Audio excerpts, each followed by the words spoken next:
I'm here today with Linda Rottenberg, who's the CEO and co-founder of Endeavor. In terms of success stories, yeah, and all the entrepreneurs you've dealt with, give me some examples of ones where you're just like, this is unbelievable.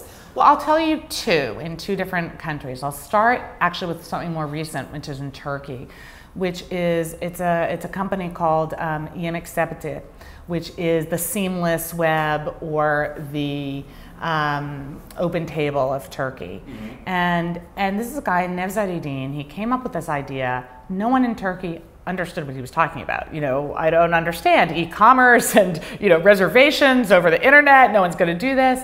And the story one is that he's become so successful that General Atlantic Partners, one of the top private equity firms based here in New York, sure, made its first investment in Turkey, $40 million investment in this company. Last year, Endeavor Catalyst co-invested. He is, you know, exploding in terms of, you know, impact and growth.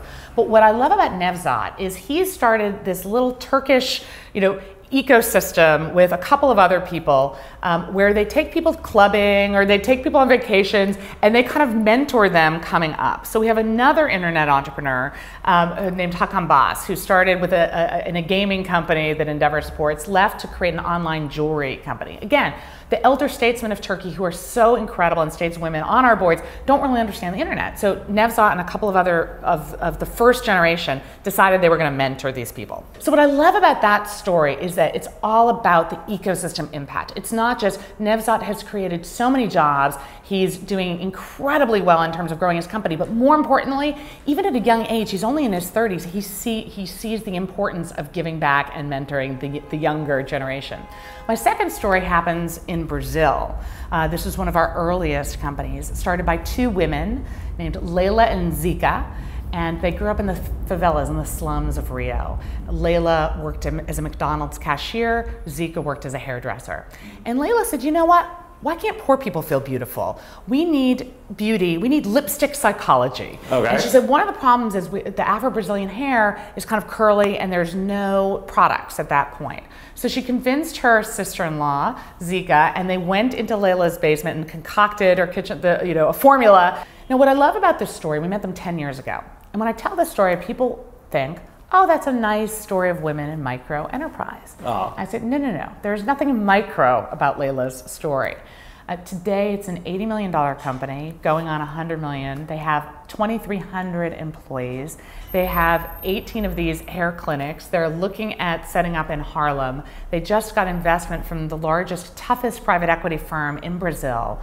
And these two women have become role models for starting and growing a business. I love their story. And that proof that it's not just tech. Yeah. I think one of the things that we've said in Endeavor is you don't need a hoodie, you don't need to live in Silicon Valley, and you don't just need a tech idea to be a high impact entrepreneur. Sure.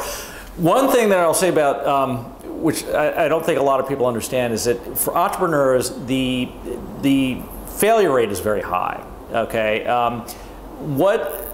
what are your thoughts in terms of failure? Has failure ever impacted you at some point in your life? I'm sure it has.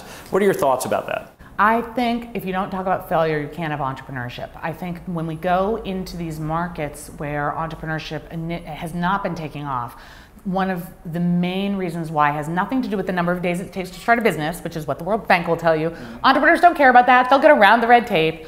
I think the fear of failure is a huge part of it.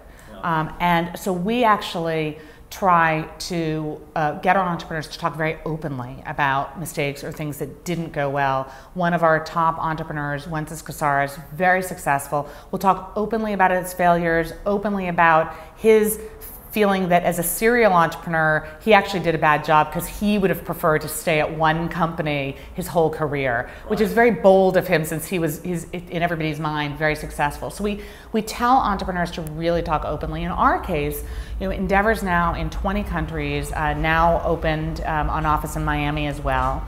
And, you know, and almost every launch has gone pretty well. But in one case, we very publicly said that we were going to India before we had a board in place, before we really had scoped out whether people actually wanted our model there. And we started doing interviews and getting a lot of attention. And we got to India. We found fantastic entrepreneurs. But no one in India felt they needed our model. They said, we have venture capital. Why do we need Endeavor? If you want to do, social organizations in this region in Calcutta, then we'd really be interested. And we said, well, actually, that's not our model. We go to capital cities. We're about high growth companies, every industry, tech. They said, no, we don't need you. So I said, you got to go big or go home. We're going home. And so we actually packed up, and for 2 years, everywhere I went, first question was, so Linda, what happened in India? Oh. And what happened was we abandoned our model. And we usually say we're pulled in, we don't push our model. And we tried to push ourselves and say, India, here we are. Every other country said we need this model. So I said not only was it a failure, it was a wake-up call. That once you have a model or your values, if you abandon them, you're destined to go south. Got it. Listen, I've got to ask you this. We talked about crazy in many different ways. I'm writing a book now about it. But you've got a book coming out called Crazy is a Compliment. Tell us a little bit about that. It will be out October 7th. And it's really written for anyone today who wants to take control of their career path in this uncertain world. I started talking to a lot of people inside corporations, a lot of parents at drop-off at my children's school, a lot of kids on college campuses, and they were so intimidated by this idea of an entrepreneur that seemed so foreign to them because they weren't a 20-year-old with the next Facebook or Twitter. And I kept saying, no, we're seeing entrepreneurs in so many different environments. You need some of that spirit. So what I've learned in 20 years of doing this is that the barriers to entrepreneurship are not financial, they're not cultural, they're psychological and emotional. And so really what Crazy is a Compliment is doing, it's divided into go big and go home. So the first is really about getting people, whether they're inside companies and have a new project, whether they're starting what they think is a high growth business, or whether they're a sole proprietor or starting a nonprofit. What are the skills to kind of overcome your fears, beat back the naysayers, deal with chaos. Then the second half is really about the scale up and what do you do?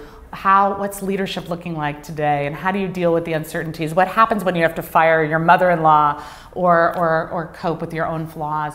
And then going home is the most personal, because I think that today people want meaning and purpose in their workplace.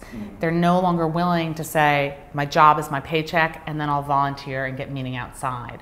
So how can, first of all, you create a workplace that combines that sense of meaning with growth?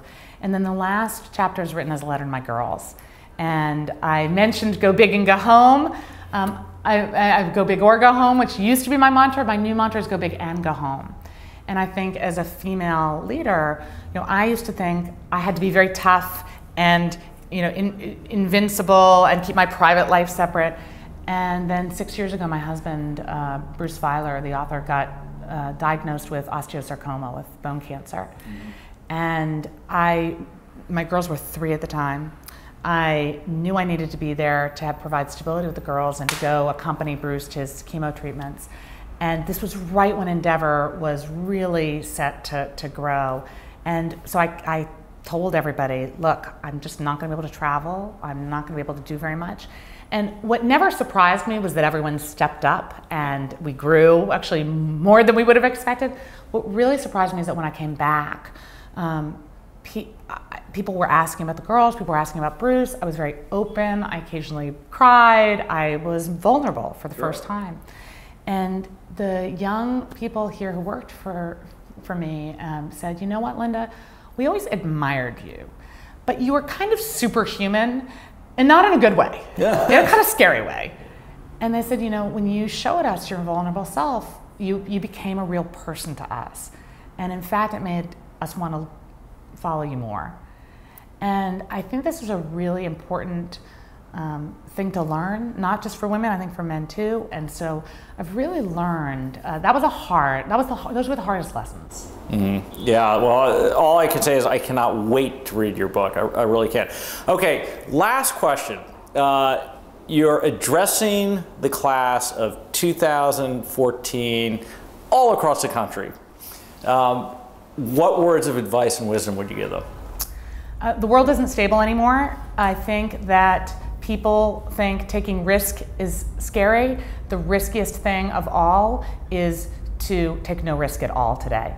That your job is not going to be stable, your company, if you work for one, is not going to be stable, so you might as well learn to take smart risks in the pursuit of big dreams, and that there's ways to de-risk that risk along the way, but you've got to get out of your comfort zone. And if you do, you can take charge of your life and write your own story. And there's no better path in life than being an entrepreneur or an intrapreneur. So get going. I love it. Linda, what you and Peter Kellner have created is truly remarkable.